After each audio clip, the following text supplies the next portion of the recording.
Good morning, class. Today we will discuss perfectly inelastic collision in one dimension and elastic collision in two dimension. Now we have already discussed the elastic collision and inelastic collision on the basis of the conservation of kinetic energy and linear momentum. तो collision क्या होता है basically जब दो objects में two bodies collide करती हैं, either they change their path or they change their velocities, that is called the collision. जब वो अपने पाथ को चेंज कर ले, अपनी वेलोसिटीज़ को चेंज कर ले, उसे हम कहते हैं कोलिजन. कल हमने इलास्टिक कोलिजन स्टडी किया था. Today we will study the inelastic collision.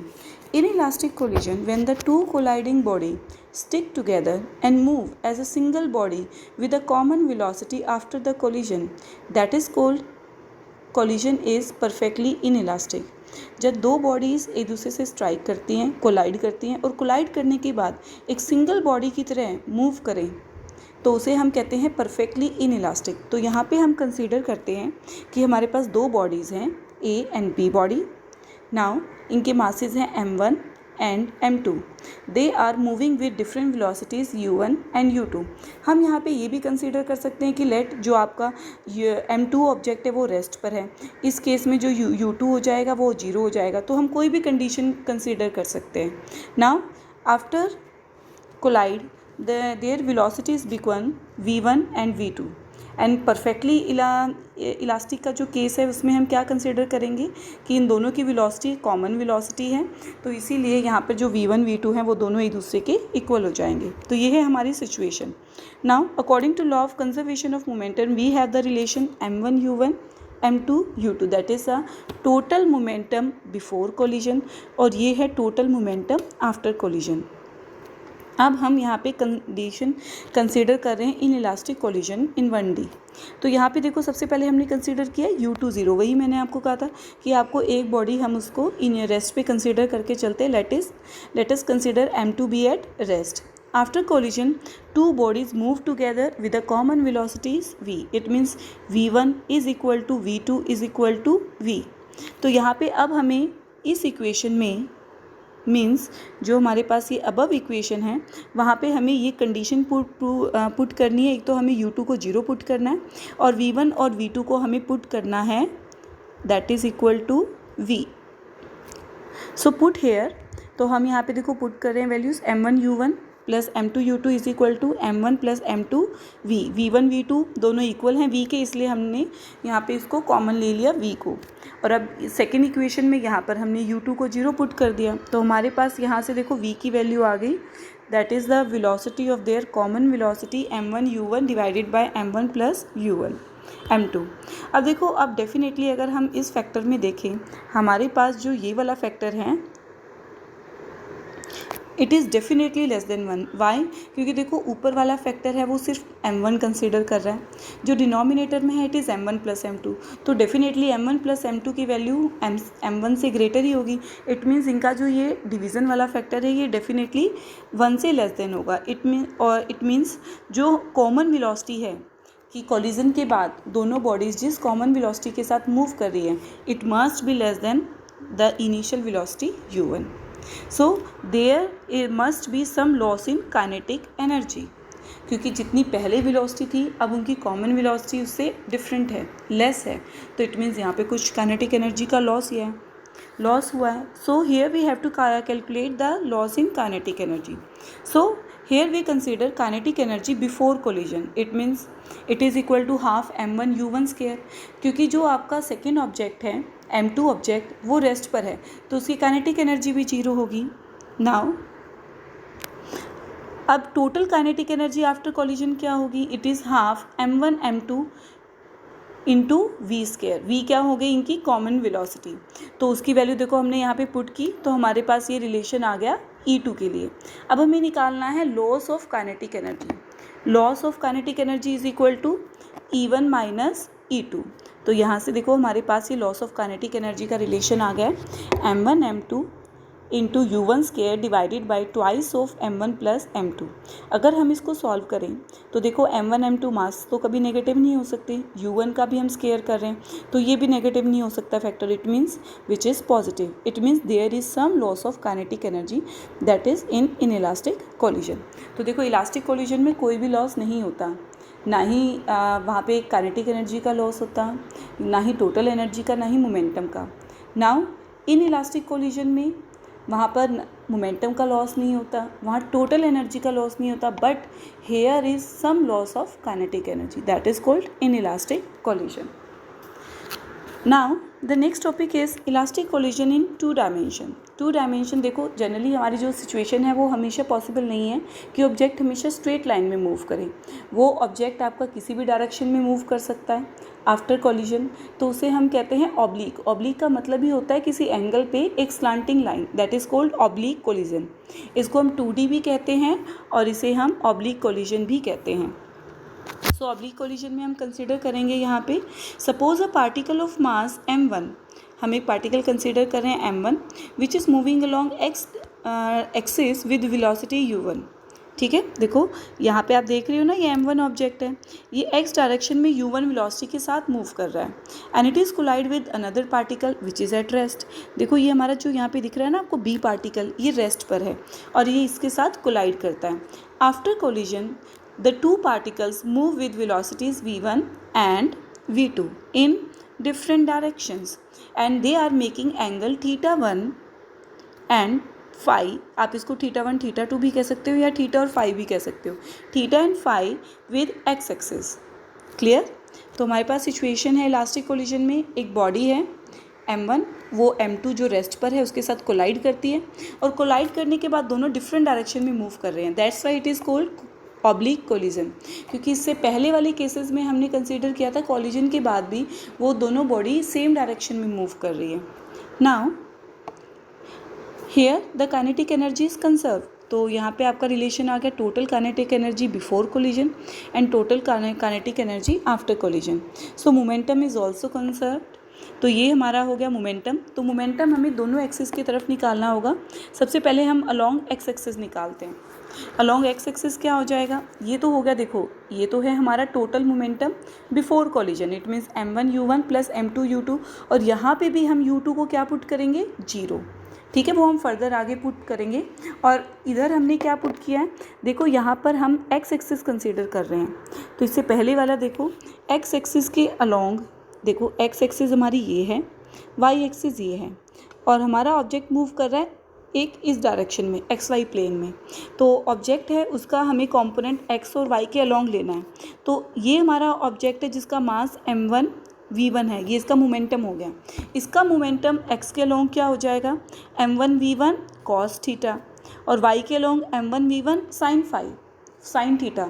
अब वही आप रिजॉल्विंग ऑफ पावर करते हो ना, रिजॉल्विंग ऑफ कंपोनेंट, जैसे हमारा ये कंपोनेंट x है, इसका कंपोनेंट x के अलोंग हो जाएगा x कॉस थीटा और y के अलोंग हो जाएगा x साइन थीटा। तो इस तरह ही हमने यहाँ पे रिजॉल्व किया है। नाउ यहाँ पे देखो x एक्सिस के along m1 cos theta plus m2 cos phi, क्योंकि दोनों ऑब्जेक्ट अलग अलग डायरेक्शन में अलग अलग एंगल बना रहे हैं, एक थीटा बना रहा है एक phi. Now along Y axis, देखो वाई एक्सिस के जो ऑब्जेक्ट है वो एक्स एक्सिस के अलोंग पहले मूव कर रहे थे, वाई एक्सिस के अलोंग उनका कोई कंपोनेंट नहीं था। अगर आप उसको मान के भी चलोगे तो वाई के अलोंग वहाँ पे आप उसको 90 कंसीडर करोगे, जो 0 भी होगा। तो इसीलिए जो टोटल मोमेंटम बिफोर कोलिजन क्या होगा, 0। नाउ अब हमें सिर्फ आफ्टर मोमेंटम कंसीडर करना है, that is m1 sine theta minus m2 sine phi. देखो अब हमने यहाँ माइनस क्यों लिया है, क्योंकि दोनों का जो साइन है वो अलग अलग डायरेक्शन में है। क्योंकि x तो x ही डायरेक्शन थी, उसमें हमने माइनस x तो लिया नहीं था, बट एक कंपोनेंट अगर प्लस y की तरफ जा रहा है तो दूसरा माइनस y की तरफ जा रहा है।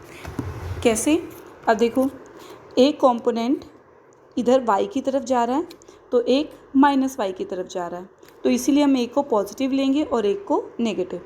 नाउ अब यहाँ पे स्पेशल केस आ जाएगा। अगर सबसे पहले हम कंसीडर करते हैं दोनों ऑब्जेक्ट हैं, उनका मास सेम है, और सिंप्लिसिटी के लिए हम u1 को u पुट कर देते हैं, और वही कि सेकेंड ऑब्जेक्ट रेस्ट पे था इसलिए u2 को क्या पुट करेंगे, 0। अब इक्वेशन नंबर 1 में पुट करो तो हमारे पास आ गया। देखो इस इक्वेशन में पुट करना है, m1 दोनों साइड मासेस सेम होंगे तो कैंसिल आउट हो जाएंगे, तो क्या बचेगा, just u1 square plus v2 square is equal to u square. Similarly 2 और 3 में भी हम पुट करेंगे तो हमारे पास ये इक्वेशंस आ जाएंगे। अब यहाँ से हमें क्या करना है, जो हमारी ये इक्वेशन है इस इक्वेशन में हम u की वैल्यू पुट करेंगे इस इक्वेशन वाली, तो यहाँ से u की वैल्यू पुट करनी है हमें यहाँ पर, तो हमारे पास ये रिलेशन आ गया। तो यहाँ से अब v1 वाली टर्म्स अलग करेंगे और v2 वाली अलग करेंगे, तो ये हमारे पास ये रिलेशन आ गया। नाउ फ्रॉम थर्ड इक्वेशन, यहाँ से मैं देखो साइन थीटा और फाई की वैल्यू निकाल सकती हूँ और उसे हम इस इक्वेशन में पुट कर देंगे। तो यहाँ से हमारे पास क्या आ गया, cos theta plus phi must be equal to 0 and theta plus phi must be equal to 90। इट मीन्स दोनों ऑब्जेक्ट चाहे अलग अलग डायरेक्शन में जा रहे हैं बट अल्टीमेटली वो जो जितना एंगल बनाएंगे वो कितना होगा, 90 degree. So here is the perfectly elastic collision in 2D। The two particles move along mutually perpendicular direction after the collision. Now here is the next topic, in elastic collision in 2D। Now in elastic collision, वैसे तो इसमें सिर्फ elastic collision आप ही कर सकते हो, सिर्फ 2D में सिर्फ इलास्टिक कर लो, इन इलास्टिक कोलिजन इतना इंपॉर्टेंट नहीं है, बट स्टिल कि आपको ये पता होना चाहिए कि 2D में इन इलास्टिक कैसे होता है। देखो यहाँ पे हम कंसिडर कर रहे हैं, ये आपको ऑब्जेक्ट दिख रहा है, ये हमारा ऑब्जेक्ट है, ये इस डायरेक्शन में आ रहा है ऑब्लिकली ये जो हमारा सेकेंड ऑब्जेक्ट है जो हमने यहाँ कंसिडर किया है उससे स्ट्राइक करता है। स्ट्राइक करने के बाद हमारा एक ऑब्जेक्ट तो इस डायरेक्शन में जा रहा है और जो m2 है वो इस डायरेक्शन में जाएगा, तो ये हमारा एक तरह से ऑब्लिक का केस हो गया। तो सबसे पहले वहीं यहाँ पे जो हम कंजर्वेशन की इक्वेशन कंसीडर करेंगे, अलोंग x एक्सिस हमारी ये होगी, अलोंग y एक्सिस हमारी ये होगी। अगेन रीज़न वही है हमारा यहाँ पे जैसे पहले था कि हम x एक्सिस और y एक्सिस की जगह उनके कॉम्पोनेंट कंसीडर करेंगे। अगर हम यहाँ पे m1 u1 u2 फाई की वैल्यू कैलकुलेट कर सकते हैं तो हम ईजिली ये रिलेशन फाइंड आउट कर सकते हैं। सो रेयरली है कि ये केस कि हमारे पास इन इलास्टिक का केस आए 2D के लिए। हमारे पास जनरली इलास्टिक का 1D ही आता है, इलास्टिक और inelastic in 1D। Clear? So let's discuss some numerical. A ball is dropped from a height h. It rebounds from the ground to a number of times. If coefficient of restitution is e, to a what height does it go after nth rebounding? तो v1 क्या होगी, ball की initial एक तरह से velocity जिसके साथ strike कर रहा है, और vn क्या होगी, वेलोसिटी आफ्टर nth रीबाउंड। तो रेस्टिट्यूशन क्या होता है, velocity of their separation and velocity of their approach. तो यहाँ से आ गया v2 बाई v1, तो हर केस में इसकी वेलोसिटी इसके इक्वल आएगी। तो यहाँ से देखो हमारे पास en के लिए रिलेशन हो गया है vn डिवाइडेड बाय v0। तो v0 हो गया √2gh, vn है √2gh। ये हमारा वही केस है कि हम इनिशियली कंसीडर करते हैं कि एक हाइट h से मैं ऑब्जेक्ट को नीचे की तरफ थ्रो कर रही हूँ, तो उसकी वेलोसिटी क्या होगी, v is equal to v square minus u square is equal to 2as। तो यहाँ से देखो इस फैक्टर को हम 0 पुट कर देंगे तो v क्या आ जाएगा, √2as। तो s की जगह तो h आ जाएगा, a की जगह g। तो यहाँ से आ गया √2gh एंड √2gh। तो en क्या हो जाएगा, h डिवाइडेड बाय h।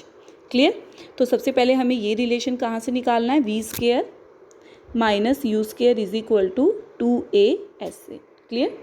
तो इस तरह से हमारा ये आंसर आ जाएगा। Now next is what percentage of kinetic energy of a moving particle is transferred to a stationary particle when it strikes the stationary particle of 4 time its mass. तो ये हो गया मास फर्स्ट का, u1 उसकी initial velocity mass that is 4m and u2 वो rest पर है। तो यहाँ से हम सिंपली जो इक्वेशन है वहाँ से डायरेक्ट रिलेशन लेंगे वेलोसिटी का, वो आ गया हमारे पास -3/5 और हम यहाँ से काइनेटिक एनर्जी निकाल लेंगे। और अब हमें क्या निकालना है यहाँ पे कि काइनेटिक एनर्जी कितनी ट्रांसफ़र हुई है। तो काइनेटिक एनर्जी ये सेकंड आ गया, kinetic energy transfer means E1 minus E2 divided by E1। तो यहाँ से आ गया हमारा relation 34%। Now third numerical is the most important numerical. Third क्या है, a sphere of mass m moving with velocity u hits another stationary sphere of same mass. If e is the coefficient of restitution, find the velocity of two sphere after collision. तो हमारे पास यहाँ पे देखो दो masses दिए हैं, m1 and m2 दोनों equal हैं। u1 को हम मान लेते हैं u और u2 हमें यहाँ पे देखो स्टेशनरी दिया हुआ है कि ऑब्जेक्ट जो सेकंड है जिसको हिट कर रहा है वो स्टेशनरी है। Now according to law of conservation of momentum हम यहाँ वैल्यूज़ को पुट कर देंगे। देखो m1 m2 मास सेम है तो दोनों साइड मासेस कैंसिल आउट हो जाएंगे। u2 को हम 0 पुट करेंगे तो हमारे पास ये रिलेशन आ जाएगा u is equal to v1 plus v2। अब हमें यहाँ पर क्या गिवन है, ये तो हमारा रिलेशन आ गया e क्या है v2 minus v1 v2 u2 bye u1। तो यहाँ से हम v2 माइनस v1 को तो एज इट इज़ पुट करेंगे और u2 क्या है u और u1 कितना है 0। तो यहाँ से v2 माइनस v1 आ गया हमारा e इंटू यू और v2 क्या आ गया 1 plus e divided u by 2। तो यहाँ से हमारे पास v1 भी आ गया 1 minus E divided into you by 2। तो इन दोनों को डिवाइड कर दोगे तो हमारे पास आ जाएगा 1 minus E divided by 1 plus E. So ये इंपॉर्टेंट न्यूमेरिकल है।